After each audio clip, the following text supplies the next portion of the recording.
Well, welcome to the White House Science Fair. It is,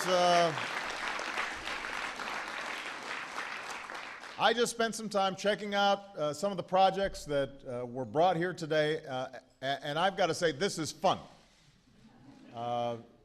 It's not every day that you have robots running all over your house. I am trying to figure out how you got through the metal detectors. I also shot a marshmallow through an air gun, which was very exciting. Science is what got several of our guests where they are today, so I just want to make a couple of introductions. We've got a real-life astronaut and the head of NASA, Charles Bolton, in the house.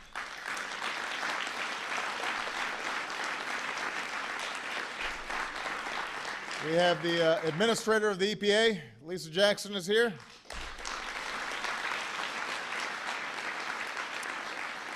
The director of the National Science Foundation, Subra Suresh, is here. My science advisor, there's Subra over here. My science advisor, John Holdren, is in the house. And we've got a couple of people who've dedicated themselves to making science cool for young people. We've got Neil deGrasse Tyson and Bill Nye, the science guy. So,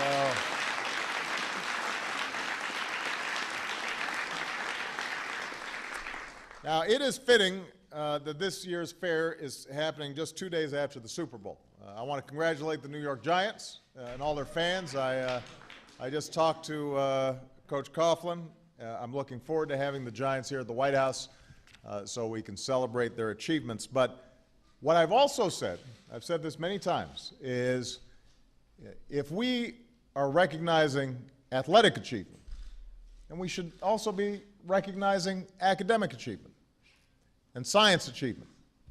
If we invite the team that wins the Super Bowl to the White House, then we need to invite some science fair winners to the White House as well. And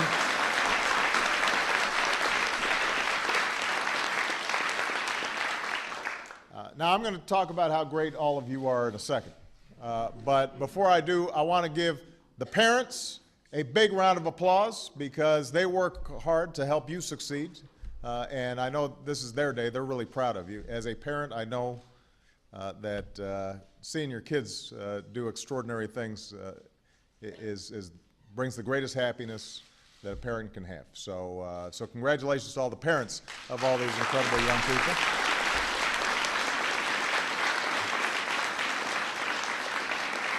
But parents aren't the only ones who helped you get this far. Every one of you can think of a teacher or maybe a couple of teachers without whom you would not be here. So I want you to promise that the next time you see those teachers, that you give them a big thank you, not just for yourselves, but also for me, because teachers matter. They deserve our support. And I want to make sure that we are constantly lifting up how important teachers are to making sure that not only you succeed, but this country succeeds. So give teachers a big round of applause.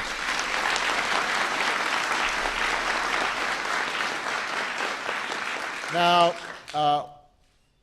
as I was walking around the science fair, I was thinking back to when I was your age, and basically you guys put me to shame.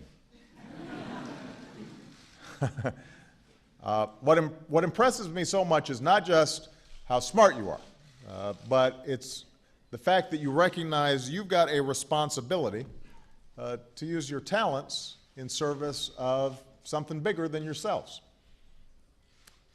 You know, some of you that means developing new products that will change the way we live. So Haley Hoveder, where's Haley? There she is, right over here. Invented a new type of sugar packet that dissolves in hot water. It's flavorless, it's colorless, and potentially could save up to 2 million pounds of trash each year. And that's just at Starbucks. So MasterCard has already awarded her $10,000 to help turn her idea into a business. Some of you are here because you saw a problem in your community and you're trying to do something to solve it. Benjamin Hylack, where's Benjamin? There's Benjamin right here. was worried that folks at his grandmother's senior center were getting lonely. So he built a robot with a monitor and a video camera. So it's like a moving Skype. And it moves around the center and allows seniors to talk to their kids and their grandkids even when they can't visit in person. So inventions like Benjamin's could make life better for millions of families. For some of you, the journey you took to get here is just as inspiring as the work that you brought with you today. There's a rocketry team from Presidio, Texas. Where's my team here? Where are you? Stand up, guys. Stand up. This is part of the fourth poorest school district in the state of Texas. And I was told that teachers cooked food to sell after church. Supporters drove 200 miles to pick up donuts for bake sales. They even raffled off a goat. Is that right? Just so they could raise enough money for the rocketry team to compete. And the majority of the kids at the school are ESL, English as a second language. And the presentation they made could not make you prouder. So, way to go.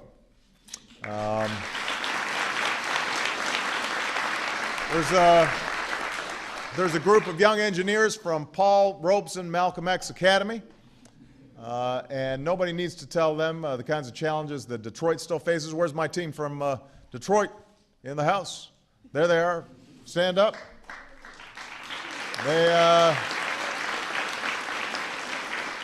They believe in their city, and they're coming up with new ideas to keep Detroit's comeback going. And there's Samantha Garvey. Where's Samantha? Just saw Samantha. There she is. Stand up, Samantha.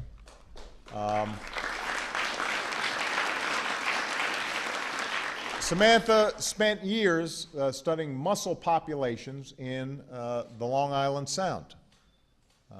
And when she learned that she was a semifinalist for the Intel Science Talent Search, when she found this out, her family was living in a homeless shelter. So think about what she's overcome. She wants to, by the way, work maybe for NOAA or EPA. So this is Dr. Lipchenko. She's the head of NOAA. Lisa Jackson, right there, head of EPA. You might just want to, hook up with them before you leave.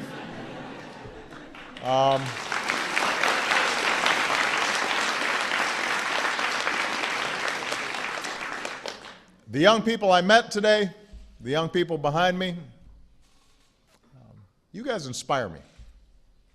It's young people like you that make me so confident that America's best days are still to come.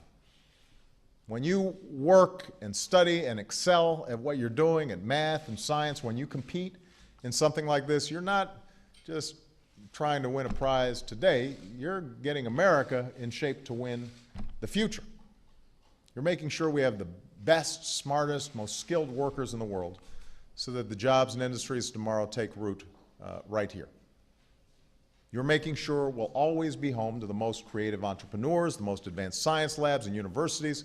You're making sure America will win the race to the future. So as an American, I'm proud of you.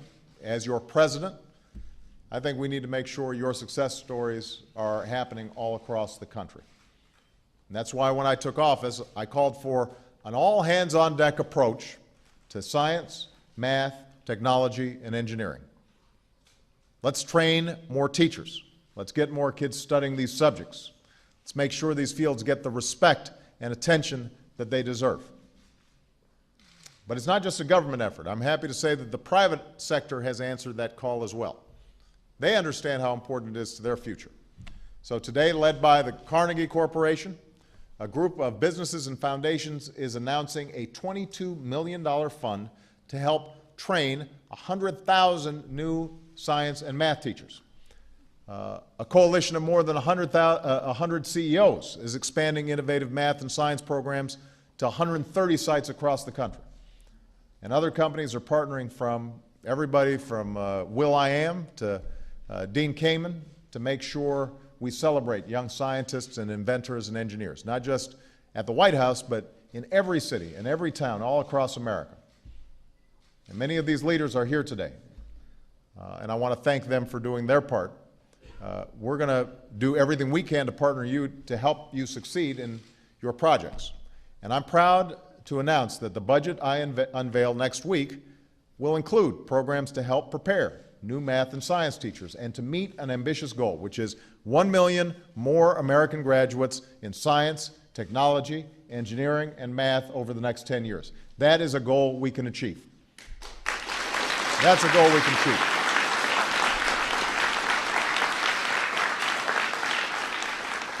Now, in a lot of ways, today is a celebration of the new, but the belief that we belong on the cutting edge of innovation, that's an idea as old as America itself. I mean, we're a nation of tinkerers and dreamers and believers in a better tomorrow. You think about our founding fathers. They were all out there doing experiments. And folks like Benjamin Franklin and Thomas Jefferson, they were constantly curious about the world around them and trying to figure out how can we help shape that environment so that people's lives are better. It's in our DNA. We know that innovation has helped each generation pass down that basic American promise, which is no matter who you are, no matter where you come from, you can make it if you try. So there's nothing more important than keeping that promise alive for the next generation. There's no priority I have that's higher than as president than this. And I can't think of a better way to spend a morning than with the young people who are here doing their part and creating some unbelievable stuff in the process. So I'm proud of you. I want you to keep up your good work. I'm going to make a special plea to the press, not just the folks who are here, but also your editors. Give this some attention. I mean, this is the kind of stuff, what these young people are doing, that's going to make a bigger difference in the life of our country over the long term than just about anything. And, it doesn't belong just on the, back pages of a newspaper. We've got to lift this up. We've got to emphasize how important this is and recognize these incredible young people who are doing things that I couldn't even imagine thinking about at 5th grade or 8th grade or in high school. And so pay attention to this. This is important. This is what's going to make a difference in this country over the long haul. This is what inspires me and gets me up every day. This is what we should be focusing on in our public debates. And as for all the folks who are here, don't let your robots wander off anywhere. All right? So thank you, everybody. Appreciate it. Congratulations. Thank you.